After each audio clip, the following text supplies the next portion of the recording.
Hi guys, so I'm here to do my wrap up for the month of November.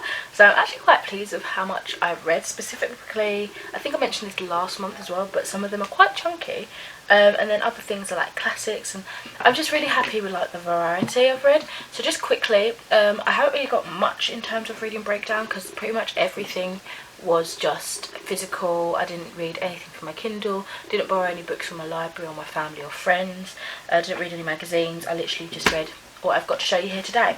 So although I've only got 5 books to actually hold up, I'll explain the other one as I come to it. So as you guys may have seen if you watch my Year-a-thon vlog, I read the first book in the Trials of Apollo series by Rick Riordan, which is book 1, The Hidden Oracle. So this is following Apollo's story, Greek mythology retellings.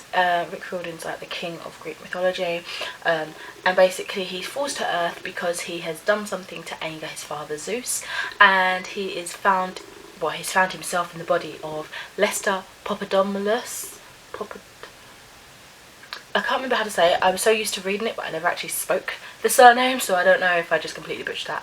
And he's trying to figure out, why he's been sent down here, what's going on. There's a lot to do with the prophecies, communication across camps have gone quiet. Like, it's really difficult to get in touch with other demigods and stuff like that. And a lot of things have been going amiss.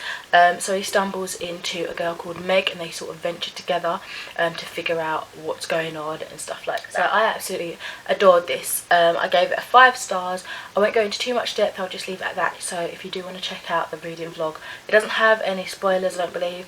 You can check out my sort of in the moment thoughts and then overall like brief review on there. Or if you feel like it, like with every other book, I've got my Goodreads link in the description if you want to read the more lengthier, sometimes more detailed written review.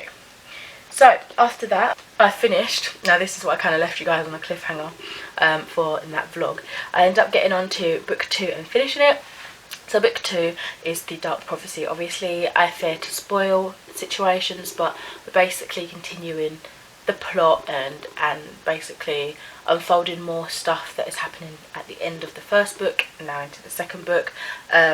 This one I really enjoyed. I gave this one a 4 stars. Honestly, it felt really nice jumping straight into it after reading book 1 and kind of just having that natural continuity to it. Once again, I loved meeting new characters, seeing some old characters that I desperately loved and wanted more from, even though we still got like a nice dose of it. And the promise of other characters to come as well was really exciting, like other new threats and other old friends that we might be seeing later on in the series. Also, we have like a nice hint of another culture set of gods, so I don't know if that means that Rick Riordan is like hoping to attempt another sort of mythology and link it in, because so far he's done Greek, which is like his main spectrum, he's done the Egyptian with the Kane Chronicles, and he's done Norse mythology. So I'd like to see how that's all linked in, or if he even presents it in his Rick Riordan Presents. That would be pretty cool, and sort of, I don't know, crossover characters from that. I think that might be a nice idea. But either way, I'm hopeful that there's something more to it than this, so yeah, I'm looking forward to that. The only con I'd say is it was less thrilling than the first book. I don't know why, something was just lacking a little bit for me. I felt a little bit like, I guess, detached overall, not with the characters necessarily, but I guess with what was just happening. I think I was just so hyped and excited, and the hype paid off in the first book, that when I got into this I sort of burnt myself out a little bit, but that was probably my own doing. I did really still enjoy this one. I forgot to mention that in between those two, in the first book there was a novella at the back of it, and it was for the singer Percy Jackson and the Singer of Apollo by Rick Riordan, which I gave it 3 stars. It was a fun bonus story, one of the novellas that I hadn't read before. I had made it my mission before when I was reading like some of the original Percy Jackson books to collect all of the physical editions, or read all of them at least, and I guess this one slipped my mind. It was nice seeing like the earlier times, the earlier characters again, before everything went explosive, in a story I hadn't read previously, so that was nice. It feels not dated in a bad sense, but you can definitely tell like, oh my god, there's so much more to come basically. Like, it just feels a little bit like it's an older piece, specifically with like some of the jokes used and stuff. You can tell like when it was set, sort of thing. Also, I came to realise that I actually had a copy of this that I bought for World Book Day last day, like a little one of it, and I was like, hold on a minute, I swear I recognise that cover, like I've got like, and then I just looked in my other, like this library behind me, this bookshelf behind me, and I was like, ah, I do have it. So I marked it as its own thing on Goodreads anyway, but I've just done it as like just that novella on its own, and then if I ever come back to reading that one, then it's got extra content in, so I'll just like put in the USB, not USB, the ISBN for that, because it's like got more in it, so it's a slightly different edition in it, and then use that as another separate read. I know that's getting complex, you guys probably don't care, I'm rambling because I'm trying to fight off a headache, but I really wanted to do this video. So after that I read this cute little one. I don't know if cute's really the right word, Jen, come on, trying to think of a better word for that. And this is Tim Burton's The Melancholy Death of Oyster Boy and Other Stories. So this was one that I actually found in HMV. I recently hauled it in a video, which I'll link in the cards if you're interested. So it's a weird collection of like odd poems that are quite dark, macabre, you sympathise to some of them, and strangely like darkly funny. It's just a weird, it's basically what you'd imagine Tim Burton to be associated with, who I absolutely love. I love all the films that I've watched from him. I need to do like a marathon where I watch everything, because there are so many films that for some reason I just haven't got to, but you know, like The Nightmare Before Christmas is one of my favourite films. I love like the Sweeney Todd, like, you know, there's lots of stuff that I really enjoy. I tried to look for Big Fish. I think he did Big Fish. I'm pretty sure it says that. Yeah, I tried to watch Big Fish the other night, literally last night, and I couldn't find it on Netflix. I guess they don't have it on there, and then I ended up stumbling on that the Water Horse, The Legend of the Look or whatever, and I watched that instead and it was pretty good. But anyway, I digress. This I gave a 3 out of 5 stars. I really loved the odd feelings it gave me. It was like funny, strange, dark, and it was just a bit weird, which we all love a bit of weird, you know, if it's the good kind. Cute illustrations, also kind of creepy illustrations. The only con really is it most likely won't leave a strong lasting impression in my mind. It was very quick to get through. There were a few longer pieces, but even still it's like most of them are out of my mind now, but it's fun to just flick through, especially with like the creepier months, like October time. Just flick through it, get myself in that mood, I suppose.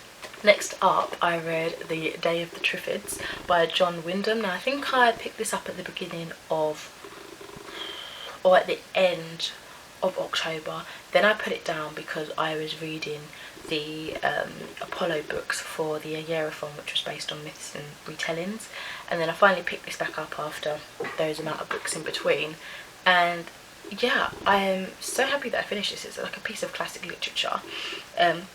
I gave this a 4 stars. So it's basically, I feel like a lot of people know what The Day of the Triffids is about.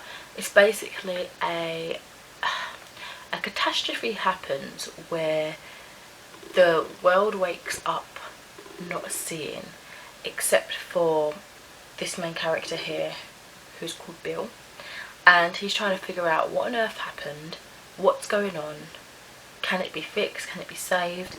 But amongst that and the kind of beginning of this earth demise is these plant things called Triffids, and they're very intelligent plants. I don't want to say too much because you kind of learn more about them as the characters learn about them in the book, so I don't want to like spoil that experience for you. But they're very sinister in the way they act. At first they're kind of just cute, different, new species, wow, but you see they take advantage of the sudden change in the ability of sight that people are losing, have lost, and things get really crazy. So yeah, it's weird. It's actually a great blend of classic sci-fi fantasy. Like, it really works, but it feels, I don't know, it just works. I'd also say it's like horror. Yeah, sci-fi, fantasy, horror. I like it. It feels realistic, like the situations that these things happened, like how they became, I feel like is believable. Like the world, the plot, the decisions, I really do think that it could happen. Maybe it's a little bit far out, but when you think about it, like the basics broken down, I don't know, it feels like it could be possible. It's weird, and books like that always make me feel more scared, because I'm like, that could happen, that could actually happen to you, and it could happen to me. Like, it's freaky. I don't know, I might be thinking too much about it. it's a very clever book. It had many interesting topics, such as like just the fate of humanity in general, conspiracy, science, loads of different things, and it felt like I could understand, regardless of my background in those topics previously. It felt understandable, like it was put into human conversations between each other, and I got it, like I could follow along. Like I really like that. I don't like ever feeling stupid when I'm reading. Yeah, you can have like super smart characters, not everyone's going to have the same IQ as you or whatever, but it's nice when people are talking about intelligent things, but the author's taken note that not everybody's going to know what you're talking about, and they've made it in a way that you feel comfortable engaging in and understanding. I will say, I don't want to go too much in depth with this, but hopefully you guys know what I mean if you've read this. The plot twist that changed the way of living really confused me. I want to say house, plot twist, crazy change. Hopefully you understand what I'm saying. I'm trying to be subtle here. And I will say, Bill as a character, I didn't understand some of his reluctance in terms of his continue the suspicions he had of the Triffids. Like, he was a character that had quite a strong understanding of them. He worked closely among them, and I just thought it was strange that initially he had this suspicion, and then it sort of died down when things were getting worse. It didn't make sense to me, but I don't know if that's just a character flaw or there were so many other crazy things going on. Naturally, he probably just had other things on his mind, but still, it was a bit strange. Like, come on, be alert, you know. But yeah, this was a fantastic novel. I remember watching, I feel like I've looked it up since now, and I know there's 2 films made based on this. There's an older one, and there was one that was like 2006 or something like that, 2004, and I feel like I saw that one on the BBC like when it came out, and I only saw a little bit of it, but I really want to go back and watch both of those now, and kind of see how it is to see these creatures in real life, you know what I mean. So yeah, there's that. I've rambled about that book for too long. And then the last book I read is a graphic novel. This was Philip Pullman's Northern Lights graphic novel. So this is the adaptation of his first book in his Dark Materials trilogy. I wanted to read this to kind of get in the mood, because I've been series recording the TV show that came out on the BBC recently. So yeah, I don't want to go too much about the in-depth of this, because with that show I feel like it's got a lot of publicity and quite a few people know generally what it's about. But briefly, we're following this young girl who lives in like this college place. She's sort of raised by the scholars there, and that she stumbles on this weird conspiracy where children are going missing, and she wants to know why, because one of her close friends have gone missing, and she gets caught up in unraveling the secrets and all this stuff that people are secretly doing to it's crazy, but it's such a good story. So for the graphic novel, I gave it 4 stars. I love the story. I felt like it was a nice quick refresher for a reread, because I'm hoping to reread the actual novels and stuff, preferably before I get to the Book of Dust, but I don't really know if I will do that. I love that the demons represent like opposing traits of their humans, which was pretty cool. I don't know if that's like an obvious thing, but it's something I was thinking about, and I was like, that's pretty interesting. The art style is very effective and simple. Specifically, I love the scenery. I think that's absolutely stunning. I did find that with the layout of the panels though, I felt like I was missing reading some of the dialogue, which was right at the bottom of a particular panel, but my eyes sort of skipped over it because I thought it was the start of the next panel, if that makes sense. So once I read through and I was like, hold on, I've missed something here, I then went back and reread it properly. I mean, it wasn't that big a deal, but it's something that kind of halted my flow, if you know what I mean. And some scenes obviously felt choppy. I mean, it's an adaptation of, you know, a book. It's gonna have to have things cut out. It's gonna have to have things kind of stuck together in a way that gets the point across quicker, maybe losing some of the softer tones of it, I don't know. But yeah, that was that. So those are all the books that I read during November. Really happy with what I got to. I am hoping to do a winter TBR instead of like a December TBR. I am probably completely disregarding some of my reading challenges by now. Like my Pop Sugar reading challenge I haven't completed that. but I might just continue reading that into the year and not start the new one.